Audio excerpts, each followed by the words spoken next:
benar adanya kita atau kata hijrah ke tempat yang lebih baik atau ke amalan yang lebih baik, salah satunya adalah berteman. Pertanyaannya, apakah kita ketika sudah berhijrah melupakan teman kita yang masih di dalam lingkungan maksiat, bahkan melupakannya? Ikhwatul Islam, berhijrah itu bukan berarti melupakan kawan. Meninggalkan bukan berarti melupakan. Meninggalkan bukan berarti melupakan. Karena bagaimanapun ketika ada orang yang berbuat maksiat, kita tidak pernah marah kepada dirinya, tapi kita marah kepada perbuatannya. Yang kita marahi itu adalah maksiatnya. Itu harus kita bezakan.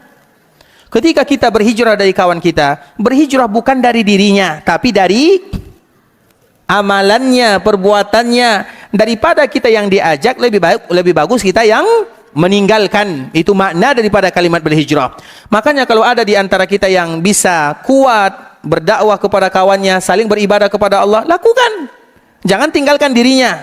Karena bisa jadi, ingat ikhwatul Islam, orang nanti di akhirat, ini kaedah di akhirat, yubassarunahum, di dalam surah Al-Ma'arij, yubassarunahum yawaddul mujrimu law yaftadi min adabi yawma idim bibani wa sahibatihi wa akhihi wa fasilatihi allati tu'wi wa man fil ardi jami'an thumma yunji.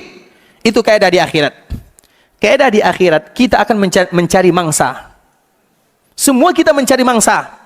Ya Allah, gara-gara dia aku tidak beribadah, masukkan dia juga ke dalam api neraka. Padahal kita mau melangkah menuju surga. Seorang ayah begitu juga. Ya Allah, anakku. Seorang anak mengatakan, ya Allah, ayahku. Seorang teman mengatakan, ya Allah, temanku. Jadi di akhirat, kita akan mencari mangsa. Al-akhillau yawma idin ba'duhum li ba'din adu. Kita akan menjadi musuh. Illal muttaqin. Kecuali mereka yang bertakwa. Apa makna bertakwa? Mengingatkan. Kalau ada orang yang bersalah, kemudian kita tidak mengingatkan, kita pun akan kena. Contoh yang lain. Di dalam Al-A'raf, dalam surah Al-A'raf, was'alhum 'anil qaryati allati kanat hadiratal bahr idh ya'duna fis sabt. Allah bercerita tentang Bani Israel yang mana mereka tinggal di pinggiran laut. Jadi mereka tinggal di pinggiran laut. Kemudian apa yang terjadi? Mereka terbagi tiga. Karena dulu di antara hari besar orang Israel atau Bani Israel itu adalah hari Sabtu. Hari Sabtu itu adalah hari ibadah. Kalau kita hari ibadah adalah hari Jumat. Hanya saja perbezaannya, kalau hari Jumat kita boleh bekerja atau tidak? Boleh bekerja atau tidak? Boleh. Yang tidak boleh itu diusahakan tidak ada majlis ilmu sebelum sholat Jumat. Misalnya ceramah, belajar agama, itu sebelum Jumat, itu dianjurkan tidak, kecuali ada kemaslahatan. Itu saja yang dianjurkan untuk meninggalkannya. Tapi bekerja silahkan. Sampai kapan kita boleh bekerja di hari Jumat? Sampai azan kedua. Coba bayangkan, saking ringannya yang Allah minta. Kalau itu adalah umat Nabi. Sedangkan umat sebelumnya, kalau hari ibadah mereka betul-betul tidak boleh bekerja sama sekali. Orang Bani Israel, hari ibadahnya adalah hari Sabtu, tidak boleh sama sekali beribadah, tidak boleh. Nah, Allah ceritakan kisah mereka ini dalam Al-Quran. Was'alhum 'anil qaryati allati kanat hadiratal bahr. Tanya, kisahkan, sampaikan cerita orang yang tinggal di samping atau di pinggiran laut. Iz ya'duna fis sabt.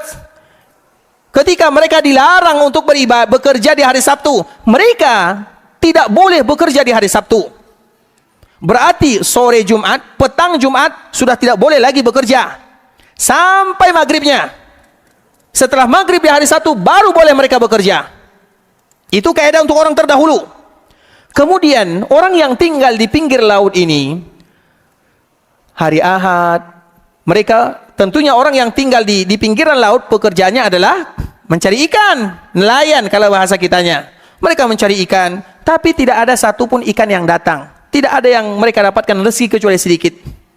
Tapi kalau sudah hari Sabtu, maka ikan berkeliaran di pinggiran laut. Seolah-olah ikan ini tahu kalau itu hari Sabtu. Kalau hari Ahad, Isnin, Selasa sampai hari Jumat, Tidak ada satupun yang datang. Tapi kalau hari Sabtu, itu semuanya datang di pinggiran laut. Dan itu juga ada di zaman umat Nabi. Ujiannya sama. Umat Nabi berhasil, umat sebelumnya gagal. Sama ujiannya. Dan kita tidak bisa menceritakan tentang di sini ya. InsyaAllah mungkin 2 tahun lagi kita ke sini lagi ya. Kemudian ikhwatul Islam, dikala Allah menceritakan ini, mereka tidak bisa menangkap ikan kecuali, dan ikannya tidak ada kecuali di hari Sabtu. Apa yang mereka lakukan? Di sore Jumat mereka menggali lubang. Jadi lubang itu di pinggir pantai digali lubang. Kan biasanya kalau pantai kan ada ombaknya, kemudian surut lagi, pasang, kan begitu kan pantai kan. Sehingga nanti kalau airnya kemudian ada lubang, berarti ikan-ikan tidak bisa keluar dari lubang ini. Bisa dipahami? Ditambah lagi dibuat apa namanya yang buat jaring. Kemudian ikhwatul Islam, ini boleh atau tidak? Boleh atau tidak? Boleh atau tidak? Dia membuatnya di petang Jumat. Sabtu mereka tidak ibadah. Hari Ahad nanti atau sorenya baru mereka ambil ikannya. Pertanyaannya boleh atau tidak? Boleh atau tidak? Sama orang berzakat. Zakat itu ikhwatul Islam, kalau uang kita sudah sampai 80 jutaan, kalau sekarang ya kurang lebih 85 jutaan, uang yang tersimpan dan sudah lebih daripada 1 tahun, maka tahun berikutnya wajib kita keluarkan 2,5. Kemudian tiba-tiba kita datang kepada keluarga, karena uang kita sudah sampai 85 juta. Ayo kita pergi restoran, kita makan mewah-mewah yang harganya sampai 5 juta. Tujuannya supaya uang kita tidak kena zakat.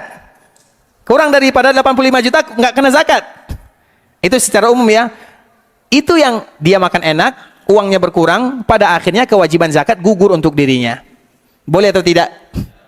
Itulah disebut dengan hilah. Itu disebut dengan hilah. Hilah itu bahasa kita ya, hilah, hela. Mencari cara lain. Ngeles, saya tidak tahu ya, ngeles. Pokoknya tidak bisa jalan ini, maka cari jalan samping. Makanya setiap jalan samping itu susah. Kemudian ikhwatul Islam, orang ini, Bani Israel, mereka mencari hilah.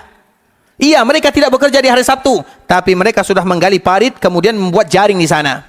Sehingga dikala mereka berada di hari Ahad, ikan-ikan begitu banyak mereka tangkap. Itu dosa yang luar biasa. Nah, Bani Israel terbagi kepada 3. Yang pertama, orang yang melakukannya. Yang kedua, orang yang melihatnya dan mereka tidak menegurnya. Dan yang ketiga, orang yang melihatnya dan menegurnya. Terbagi kepada 3. 2 di antara mereka diazab oleh Allah, dihukum. Apa hukumannya? Menjadi kera. Coba bayangkan, bukan hukuman main-main. Dan kera itu ikhwatul Islam hukuman yang paling berat. Dan tidak satu pun Bani Israel yang menjadi kera kecuali umurnya hanya 3 hari. Agar kita tidak mengatakan kalau kera-kera kita ini adalah jangan gara-gara kita marah kepada Yahudi Israel, kalian kera. Nggak. Mereka umurnya hanya kurang lebih 3 hari sahaja. Yang diselamatkan oleh Allah hanya 1. Yang tersisa hanya 1. Yang diazab 2. Yang pertama yang melakukannya, dan yang kedua yang memperhatikan melakukannya. Mereka diam saja. Kalau di dunia seperti itu ikhwatul Islam, bagaimana kiranya di akhirat? Agama kita tidak akan tegak kecuali saling memberikan nasihat. Iya, yang berjudi kalian, yang berzina kalian, yang mabuk-mabukan kalian, tapi kalau sudah azab turun, semua kita kena. Begitu juga dengan kawan, teman. Makanya di akhirat itu, di dunia, di akhirat kita akan mencari mangsa. Ya Allah, gara-gara fulan, dia melihatku melakukan ini, tapi dia diam saja. Masukkan juga dia, ya Allah. Kita tidak jadi masuk surga gara-gara itu, ikhwatul Islam. Begitu juga dengan teman. Kita tahu teman kita mungkin bisa melakukan atau melakukan kesalahan, dosa. Kewajiban kita sampaikan, diterima atau tidak, selesai. Kita tidak pernah memaksa, tidak pernah dituntut untuk memaksa. Ma'alaika illal balagh. Tujuan kita sampaikan, diterima alhamdulillah, tidak juga tidak menjadi masalah. Lakukan kewajiban, selesai. Begitu juga supaya apa ikhwatul Islam? Supaya nanti kita ada di hadapan Allah, ada hujjah. Begitu juga dengan orang tua. Anak saya seperti ini, tapi ujung-ujungnya dia tidak mau, akhirnya dia mungkin tidak salah, dia tidak berbakti, dia melakukan kemungkaran. Kalau nanti kita dikumpulkan oleh Allah dan anak tersebut mengatakan, ya Allah orang tuaku, maka kita ada hujjah di hadapan Allah, ya Allah aku sudah sampaikan. Begitu juga antara suami dan istri, mungkin suaminya baik atau istrinya baik, suaminya kurang baik, ketika dikumpulkan oleh Allah sudah ada hujjah, ya Allah aku sudah sampaikan. Kalimat aku sudah sampaikan itu adalah hujjah yang akan bisa menyelamatkan kita dari api neraka Allah Subhanahu wa taala. Maka itu gunanya. Kita tidak boleh meninggalkan orang yang melakukan kesalahan, tidak. Sampaikan, diterima atau tidak, itu bukan urusan kita. Itu urusan Allah Subhanahu wa taala.